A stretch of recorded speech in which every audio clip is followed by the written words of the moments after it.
জয় গুরু, জয় শ্রী শ্রী দেওরাহা বাবার জয়। 1979 সালে উত্তরপ্রদেশের তৎকালীন রাজ্যপাল শ্রী তপাসী পূজ্য বাবার দর্শনে লাল রোডে যান। বাবা যখন আসেন তখন বাবাকে দেখে তার মন প্রাণ ভরে যায়। মনে হয় যেন পরম পুরুষের কাছে চাওয়া পাওয়ার কিছুই নেই। সার্থক হয়েছে তার মানব জন্ম। নিজের অজ্ঞাতসারে তার চোখ দিয়ে জলের ধারা বইতে শুরু করে। পূজ্য বাবার নির্দেশে মাচার কাছে এসে দাঁড়ান তিনি বাবার কাছে প্রার্থনা করেন যে বাবা, বর্ষা একেবারে হচ্ছে না, জনসাধারণের অবস্থা বেহাল হয়ে পড়েছে। প্রচণ্ড খরা থেকে জনসাধারণকে রক্ষার জন্য বৃষ্টি বর্ষণ করান। পূজ্য বাবা তখন বললেন, সমস্ত নেতাদের পাপের জন্য প্রকৃতি কুপিত হয়েছেন, তাই খরা চলছে। এর দ্বারা আমরা স্পষ্ট বুঝতে পারি যে প্রকৃতি মা আজকে এই যে পরিবর্তন হয়েছেন, অনেকটাই শীতও অনেক বেশি, গরমও যেমন খুব বেশি, আবার তার সাথে সাথে বৃষ্টিও যখন হয় তখন বন্যা করে দেয়। প্রকৃতি মা কুপিত হন মানুষের পাপের জন্য, নেতাদের পাপের জন্য। এই কথাটা যে কত বড় সত্যি, শুধুমাত্র এই যে আমরা গ্লোবাল ওয়ার্মিং বলে চিৎকার করি। আজকে প্রচণ্ড ঠান্ডা রয়েছে এবছর, কিন্তু কাশ্মীরে বরফ পড়েনি। এই যে প্রকৃতি মায়ের মুখ ফিরিয়ে নেওয়া আমাদের দিক থেকে, বা তার নিজস্ব যে সত্তা তা ক্রমশ অবলুপ্ত হয়ে যাচ্ছে। আমাদের পাপের জন্য তিনি কুপিত হচ্ছেন, আর তার ফল আমাদেরকেই ভোগ করতে হচ্ছে। হাজারে হাজারে গাছ কাটা চলছে আমাদের নিজেদের স্বার্থে। রাস্তা চওড়া করতে হবে নানা ধরনের কাজের জন্য, কিন্তু তা ছাড়াও গাছ যেগুলো কাটা হয়ে গেল, ঠিক আছে, প্রয়োজনে হয়তো কাটা হয়েছে, কিন্তু বিঘার পর বিঘা বঞ্জর ভূমি পড়ে রয়েছে। আমার চারপাশে অনেক জায়গা পড়ে রয়েছে যেখানে কোনো গাছ নেই, শুধু মাটি আর মাটি। গরমকালে ধুধু করে মাঠ, এবং সেই মাটিও কেটে নিয়ে যান রাত্রে চুরি করে লোকজন। সামনেই পুলিশ স্টেশন, তবুও কিছুই কেউ বলে না। এসব না করে যদি এই জায়গাগুলোতে বড় বড় গাছ লাগিয়ে দেওয়া যায়, তাহলে যেমন আমাদের পৃথিবী অনেকটা শীতল হবে, শান্ত হবে, ঠিক তেমনই মাটি কাটা বন্ধ হয়ে যাবে।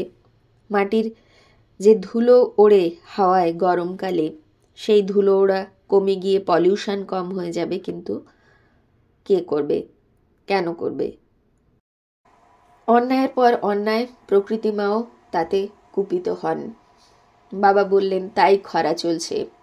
তিনি আরও বললেন, তোমার প্রার্থনা নিজ স্বার্থের জন্য নয়, নিজ পরিবারের জন্য নয়, সমস্ত মানব সমাজের কল্যাণের জন্য প্রার্থনা নিয়ে তুমি আমার কাছে ছুটে এসেছো। আমি খুব খুশি হয়েছি। অর্থাৎ মহাপুরুষরাও খুশি হন যখন আমরা নিজের স্বার্থের জন্য না, নিজের পরিবারের জন্য নয়, আমরা সমস্ত মানব কল্যাণের জন্য প্রার্থনা করি। এবং হাত জোড়ো করে দাঁড়িয়ে এসবগুলো শুনছিলেন রাজ্যপাল। পরম পূজ্য যোগী সম্রাট আশীর্বাদ করে বললেন, শীঘ্র তোমার মনোবাসনা পূর্ণ হবে বাচ্চা, আগামীকাল থেকে বর্ষণ শুরু হবে। বাবা রাজ্যপালকে প্রচুর ফল প্রসাদ দিলেন। এত ফল দিলেন যে কাপড়ের পোঁটলা করে বাঁধতে হলো। পোঁটলা নিজ কাঁধে তুলে নিলেন রাজ্যপাল। দেহরক্ষীগণ পোঁটলা বইতে ছুটে এলেন, কিন্তু কাউকে দিলেন না সেই বোঝা।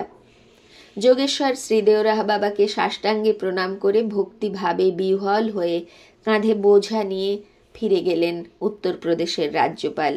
নির্দিষ্ট সময় থেকে শুরু হলো প্রবল বর্ষণ। বৃষ্টি যেন আর থামতেই চায় না। তৃষিত ধরিত্রী বৃষ্টি পেয়ে হলো শান্ত। বাবার কাছ থেকে ফিরে এসে রাজ্যপাল বহুল প্রচারিত দৈনিক পত্রিকা দৈনিক জাগরণে খুব সুন্দর একটি কথা লিখলেন। আধ্যাত্মিকতার দ্বারা মানবগণ শান্তিতে আনন্দে থাকতে পারে, আর আধ্যাত্মিকতার হ্রাস হলে মানুষ অশান্তি, দুঃখ, কষ্টের মধ্যে পড়ে বেহাল হয়ে পড়ে। আজকের জনগণের দুঃখ কষ্টের মূল কারণ হল আধ্যাত্মিকতার হ্রাস। শ্রী শ্রী দেওরাহা বাবা আজ আধ্যাত্মিক শক্তির জ্বলন্ত প্রতীক। মানুষের দুঃখের কষ্টের মূল কারণ আধ্যাত্মিকতার হ্রাস। আধ্যাত্মিকতা যত বৃদ্ধি পাবে তত আমাদের মধ্যে যে ভালো গুণগুলো সেগুলো বৃদ্ধি পাবে, আর তার ফলে পৃথিবী, আমাদের জীবন, পরিবেশ সমস্ত কিছুই সুন্দর হয়ে উঠবে। মহাপুরুষদের ইচ্ছা মাত্রই সমস্ত কিছু সম্ভব হয়। আমাদের যদি শুদ্ধ মন এবং পবিত্র অন্তর হয়, তাহলে আমাদের যা কিছু চাওয়া পাওয়া তাঁরা মুহূর্তের মধ্যে পূর্ণ করেন। তেমনই একটি ঘটনা ঘটেছিল মতিহারি জেলায় সরকারি দপ্তরে কর্মরত শ্রী জনার্দন মিশ্রের সঙ্গে। তার 10 বছরের ছেলেটি নিখোঁজ হয়ে গেল একদিন। ছেলে নিখোঁজের সংবাদ পেয়ে ছুটি নিয়ে পাটনার বাড়িতে চলে এলেন ভদ্রলোক। বহু জায়গা তল্লাশ করেও ছেলের কোনো খোঁজ না পেয়ে হতাশ হয়ে পড়লেন তিনি। বেশ কয়েকদিন কেটে গেল, কোনো দিক থেকে কোনো খবর নেই।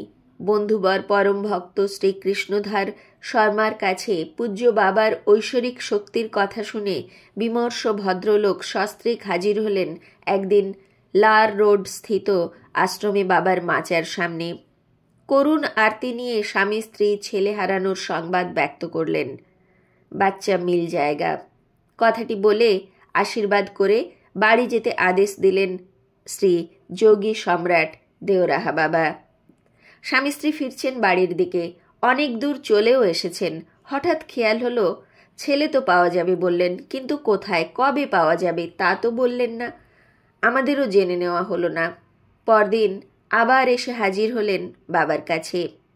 সঙ্গে সঙ্গেই পরম পুরুষ কাছে ডেকে নিয়ে বললেন, তোদের তো কালকেই বলেছি, চিন্তা করবি না, ছেলে পাওয়া যাবে। আমি গতকালই একজন লোককে নিযুক্ত করে দিয়েছি, এখন ঘরে যা। বাড়ি যাওয়ার পথে রাস্তায় স্বামী স্ত্রী বাবার রহস্যময় কথাটি বারবার চিন্তা করছিলেন। मैंने कल ही उसको खोज के लिए एक व्यक्ति को नियुक्त कर दिया। বাবার কথা, বাবার স্বরূপ চিন্তা করতে করতে বাড়ি পৌঁছলেন তারা। খবর পেয়ে পাশের বাড়ির প্রতিবেশী ভদ্রলোক হারানো ছেলেটিকে নিয়ে হাজির হয়ে বললেন, এক অপরিচিত ভদ্রলোক আপনার ছেলেটিকে আপনারা নেই দেখে আমার কাছে রেখে গিয়েছেন। বাবার কথা আশ্চর্যভাবে মিলে যাওয়ায় অভিভূত হয়ে পড়লেন স্বামী স্ত্রী। প্রণাম জানাতে লাগলেন বারবার ভগবৎ স্বরূপ পরম পূজ্য শ্রী দেওরাহা বাবার উদ্দেশ্যে। আজ এই পর্যন্তই। জয় গুরু, জয় শ্রী শ্রী দেওরাহা বাবার জয়।